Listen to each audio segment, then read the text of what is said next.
আমি একটা কথা বলি। হাসিনা চলে এলেন চপারে করে,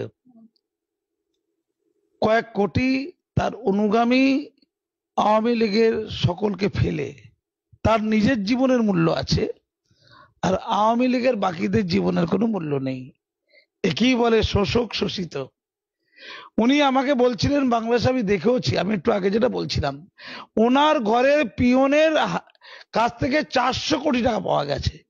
উনি নিজে বলছিলেন, লজ্জা পাচ্ছিলেন বলতে, যে পা থেকে পাতা পর্যন্ত দুর্নীতিগ্রস্ত। এবারে যে নির্বাচনটা হয়েছে, লোকসভা ইলেকশন, ওখানে মানে জাতীয় নির্বাচন, যেটা প্রত্যেকটা এমপি হয় স্বজন পোষণ, নাহলে লুটের টাকা ঘুষ দিয়ে হচ্ছে, ঘুষ দিয়ে।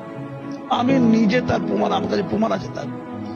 স্বৈরাচার বলতে যদি উত্তর দেন স্বৈরাচার কি, আমি আপনাকে একটা ছোট্ট উদাহরণ দিলে অবাক হয়ে যাবেন। আমি যখন পদ্মা সেতুটা উদ্বোধন হলো বছর 2 আগে, আমি সহস্ত্রীক বাংলাদেশে বেড়াতে গিয়েছিলাম।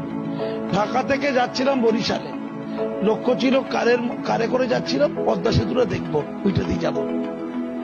পদ্মা সেতু ওঠার আগে হঠাৎ করে দেখলাম 1 কিলোমিটারের বেশি জায়গা নিয়ে গাড়ি আটকে আছে জ্যামে। জানলাম কি ব্যাপার, না হাসিনার ছেলে, বড় ছেলে না কি ছেলে যাই না, জয় নাম তার, সে আমেরিকায় থাকে, সে নাকি